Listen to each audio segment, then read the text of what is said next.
जो केवल कर्मेंद्रियों को काबू में रख के भीतर ही भीतर मन से उन इंद्रियों का विचार करता है, उसे मिथ्याचारी कहते हैं, ढोंगी पाखंडी कहते हैं उसे। तो ये बहुत इंपॉर्टेंट है ना।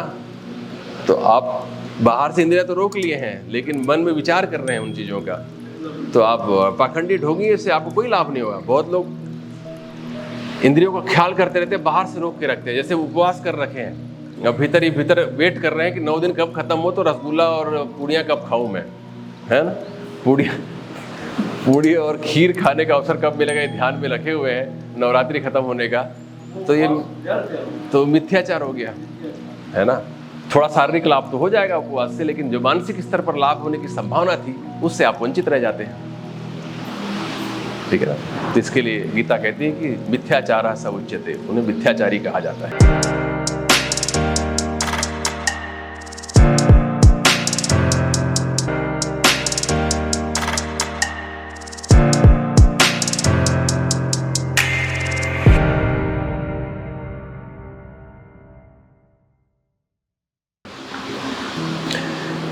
तो प्राणायाम करने से क्या फायदा होता है? हमने कहा एक तो प्राण बढ़ जाता है, हमारे शरीर में शक्ति बढ़ जाती। क्या है आध्यात्मिक लाभ? क्या है? ततः क्षीयते प्रकाश आवरणम, उससे ज्ञान के ऊपर पड़ा हुआ आवरण हट जाता है। सामान्य स्थिति में देखो बड़ा सुंदर है, आप ध्यान देंगे, कभी बहुत थके हुए हैं आप, प्राण क्षीण है, उस समय आप कोई धारणा नहीं कर सकते हैं। आप स्वयं ही उस स्थिति में अपने आप को देखें जरा, बहुत थके हुए हैं किसी वजह से, बहुत थक गए, चूर चूर हो गए, बहुत समझ लो आपने 50 किलोमीटर की यात्रा आज कर लिया, थक गए शाम तक एकदम। उस समय कोई ज्ञान की बात आप धारण भी करना चाहेंगे तो नहीं धारण कर पाएंगे, आप समझ में नहीं आएगा। कोई बहुत प्यारी बात बता रहा होगा तो भी आप कहेंगे यार समझ में कुछ नहीं आ रहा है, कल बात करते ना। ऐसा करते हैं? क्यों कहते हैं? क्योंकि ये प्राण कम हो गए हैं। तो जब प्राण बढ़ेगा तो सूक्ष्म विषयों को समझने की क्षमता बढ़ेगी आपकी। बहुत लोगों को ज्ञान की बातें समझ में नहीं आती हैं। क्यों नहीं समझ में आती है? क्योंकि प्राण शक्ति कम है। तो प्राण बढ़ेगा तो ततः क्षीयते प्रकाश आवरणम, जो ज्ञान के ऊपर जो पर्दा चढ़ा हुआ है वो हटेगा। इसीलिए सत्संग की महिमा है। सत्संग की महिमा है। सत्संग से तो सत्संग में आपको जाना है प्राण बढ़ा के, है ना। तो उसकी भी महिमा है, प्राण की भी महिमा है और सत्संग की भी महिमा है, ठीक है ना। तो तथा क्षीयते प्रकाश आवरणम, हमने पहले भी सुना हुआ कि हिरण्यगर्भ हिरण्यमय पात्र से ढका हुआ है आत्मा का ज्ञान जो है।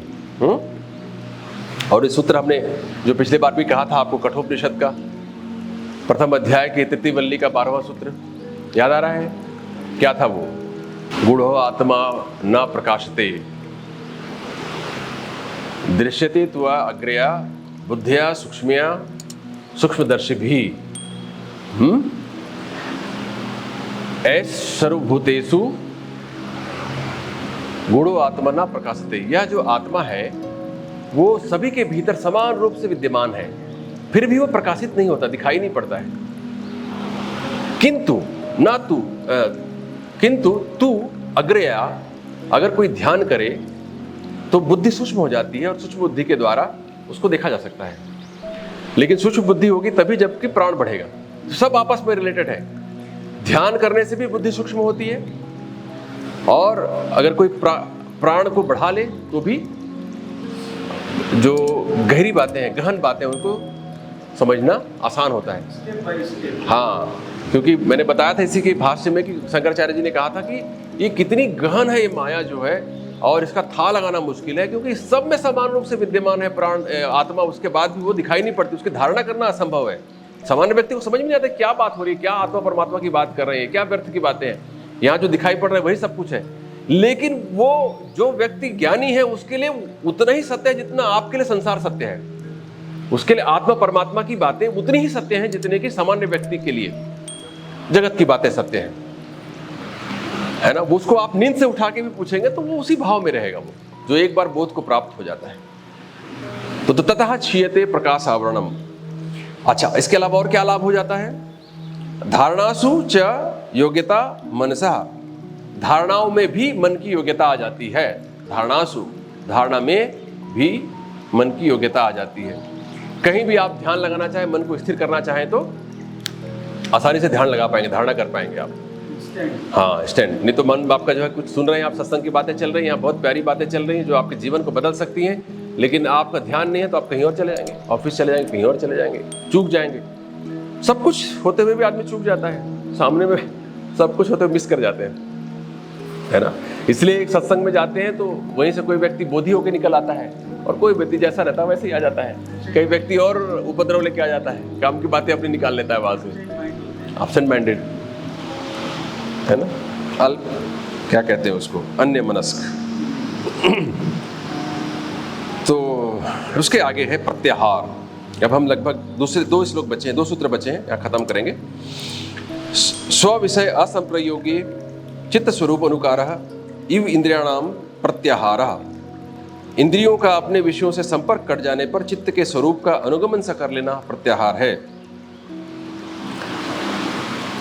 स्व विषय असंप्रयोगी, संप्रयोग का अर्थ होता है मिलन, असंप्रयोग का अर्थ होता है अलग हो जाना, उनसे छूट जाना।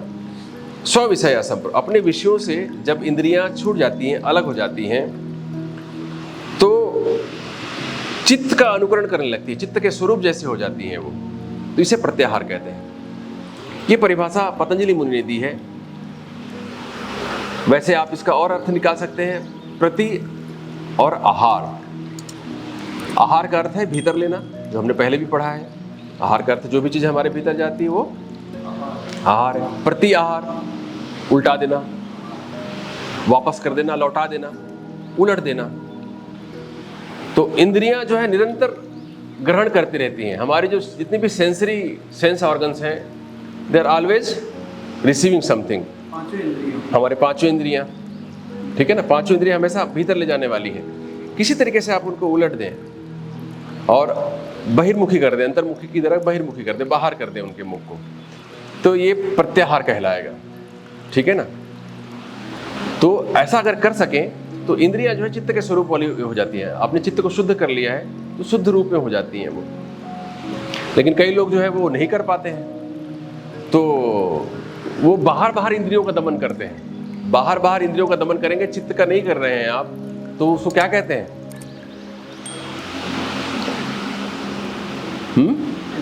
कर्मेंद्रियाणि संयम्य यह आस्ते मनसा स्मरण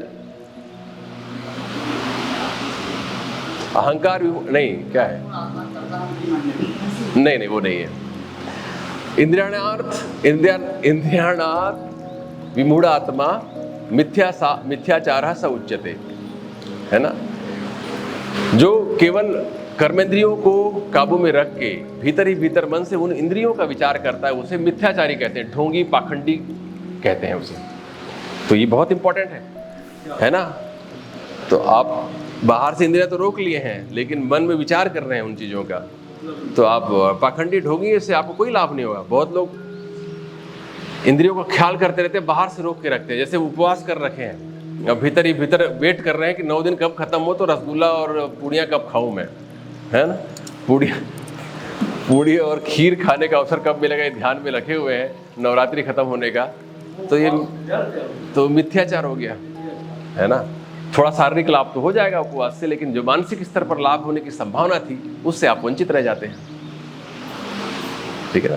तो इसके लिए गीता कहती है कि मिथ्याचारः स उच्यते, उन्हें मिथ्याचारी कहा जाता है, ठीक है ना। तो उनको वापस लौटा देना। इसमें ना व्यास मुनि ने एक बड़ा ही सुंदर दृष्टांत दिया है कि जो मधुकर राज होता है, जो मधुकर राज शायद रानी मक्खी के लिए प्रयोग में आया होगा, तो क्वीन बी होती है जो, वो उड़ती है तो सब उड़ जाते हैं, सारे मजदूर जो होते हैं उनके जो मजदूर मक्खियाँ होती हैं उड़ जाती है, जब वो बैठती है तो सब बैठ जाते हैं। तो जब चित्त जो है, चित्त का निरोध हो जाता है, चित्त निरुद्ध हो जाती है, तो इंद्रियां भी निरुद्ध हो जाती हैं, तो वो भी शांत बैठ जाती है जब मन शांत हो जाता है तो, ठीक है ना। रानी मक्खी से होता है, हाँ रानी मक्खी से व्यास मुनि ने, हाँ व्यास मुनि बहुत सुंदर उदाहरण देते हैं। पर व्यास मुनि जो बहुत ऊंचे पहुंचे हुए ज्ञानी थे, जिन्होंने भी इसका व्याख्यान किया है, भाष्य किया है।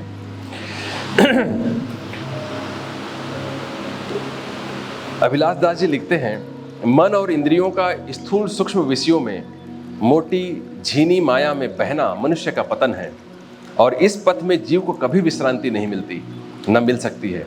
मन और इंद्रियों को स्ववश कर, अपने वश में कर ही दुखों से पिंड छूट सकता है। प्रत्याहार एवं इंद्रियों के विषयों से विरत हुए बिना आध्यात्मिक उन्नति असंभव है। ठीक है ना। आगे अंतिम 55वां सूत्र साधनपाद का। ततः परम वश्यता इंद्रियाणाम, उपर्युक्त प्रत्याहार के सिद्ध हो जाने पर इंद्रियों पर उच्चतम विजय हो जाती है, मतलब पूर्ण विजय हो जाती है प्रत्याहार के सिद्ध हो जाने पर। देखो सब आपस में रिलेटेड है। आसन सिद्ध हो गया तो प्राणायाम सिद्ध होने की स्थिति बनती है, प्राणायाम सिद्ध हो गया तो इंद्रियों को वश में करना आसान हो जाता है, इंद्रियां वश में हो जाती हैं तो आपके लिए ज्ञान का मार्ग प्रशस्त हो जाता है। तो कई प्रकार के इंद्रिय विजय की परिभाषाएं दी हुई हैं। सम्यक ज्ञान कह सकते हो। सम्यक ज्ञान, आपके जैन दर्शन के हिसाब से सम्यक ज्ञान, आपके यहाँ तो सम्यक ज्ञान, सम्यक दर्शन, सम्यक चरित्र है ना, त्रिविध है। तो इस तरीके से आज हमारा 2 अध्याय कंप्लीट हो जाता है। अगले जो पाद है वो विभूति पाद है। उसमें योग से क्या क्या सिद्धियां आ जाती किसी के जीवन में, इसका वर्णन है। यद्यपि जो बहुत वैरागी संत हैं वो इस विभूति पाद का बहुत समर्थन नहीं करते हैं। वो कहते हैं, अंत में पतंजलि मुनि स्वयं ही इन सिद्धियों के जंजाल में नहीं पड़ने के लिए कहते हैं, तो इन विभूति पाद के बारे में बताने की क्या आवश्यकता थी। फिर वो ही स्वयं ही उसका एक्सप्लेनेशन देते हुए कहते हैं कि शायद उस समय में जो प्रचलित धारणाएं थी उसको उन्होंने अपने योग दर्शन में सम्मिलित कर दिया है, और शायद उनका एक उद्देश्य यह भी होगा कि इसी बहाने कम से कम कुछ लोग योग मार्ग पर चलेंगे, सिद्धियों के लोभ में आकर, to lure people. Probably Patanjali muni has added this pada, this chapter, लोगों को आकर्षित करने के लिए। योग का आकर्षण तो होता ही है। कोई वचन सिद्धि है या और कोई सिद्धि है, हाँ, सिद्धियों का आकर्षण होता ही है। सिद्धियों का आकर्षण होता है, नहीं तो कोई न जाए, एक आदमी ना जाए। सत्य साईं बाबा खूब चमत्कार दिखाते थे नमस्कार है। तो लोग उनमें बहुत सारा ज्ञान वैराग्य भी था, वो उसकी बात हम नहीं कर रहे हैं, लेकिन चमत्कार दिखाने से ज़्यादा लोग जुड़ते थे कि ये हमारा रोग हर लेंगे, घर में संपन्नता आ जाएगी, पदोन्नति हो जाएगी, शादी ब्याह हो जाएगी, यथा जगह पर यथोचित जगह पर अपने बच्चों की, ये सब भाव आते हैं। इसलिए जो लोग हैं जुड़ते हैं। तो कई बार की चमत्कार श्रद्धा बढ़ाने का काम करता है, श्रद्धा संवर्धन का काम करता है, श्रद्धा संवर्धन में सहयोगी होता है। धनार्जन के भी काम आता है जी, धनार्जन के भी काम आता है। धनार्जन के भी काम आता है। हाँ, निर्मल बाबा खाली नोट कमाने के लिए संस्कार होता है। वो तो स्वयं मानते हैं कि वो व्यवसाय है उनके लिए, पाखंड नहीं है वहाँ पर। स्पष्ट है कि 10वां हिस्सा जो है उनको दे दो अपने, जब भी आपका काम सिद्ध होती है तो विन विन सिचुएशन है।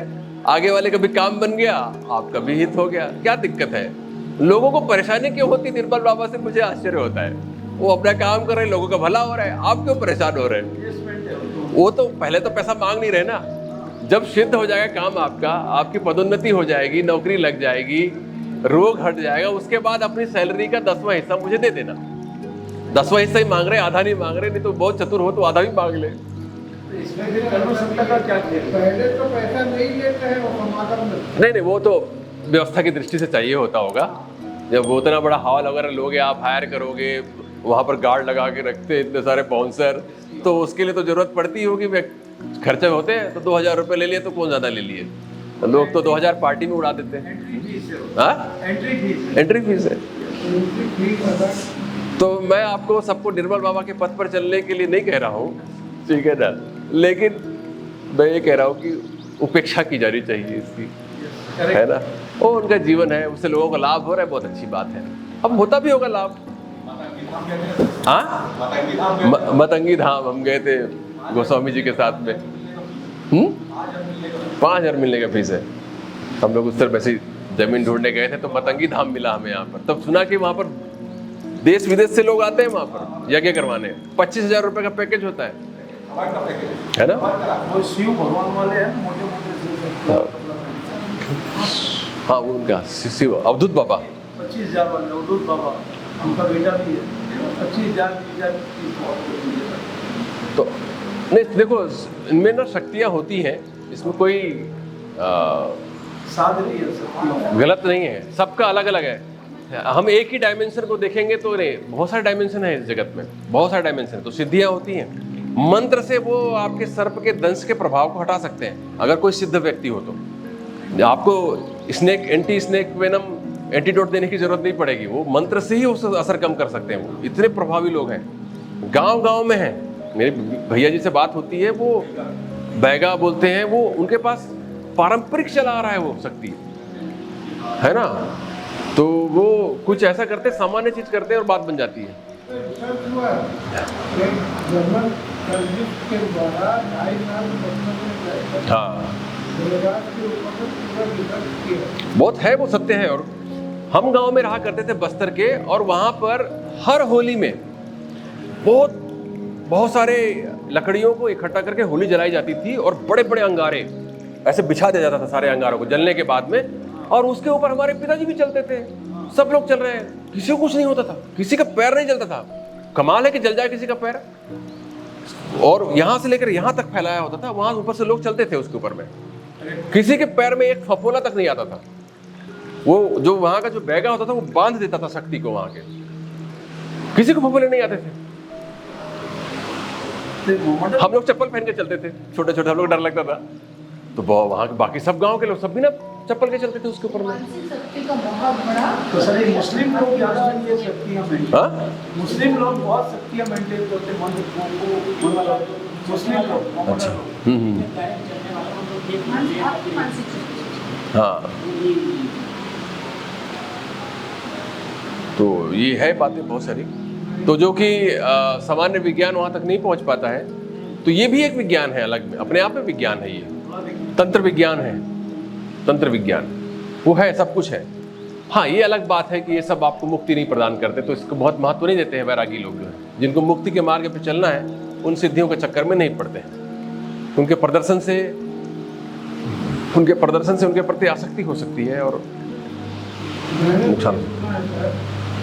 सिद्धियाँ जो है ना, वो मंदिर नहीं है, दुकान नहीं है, अधिक प्रभाव है। हाँ, वो केवल आपको संकेत देते हैं।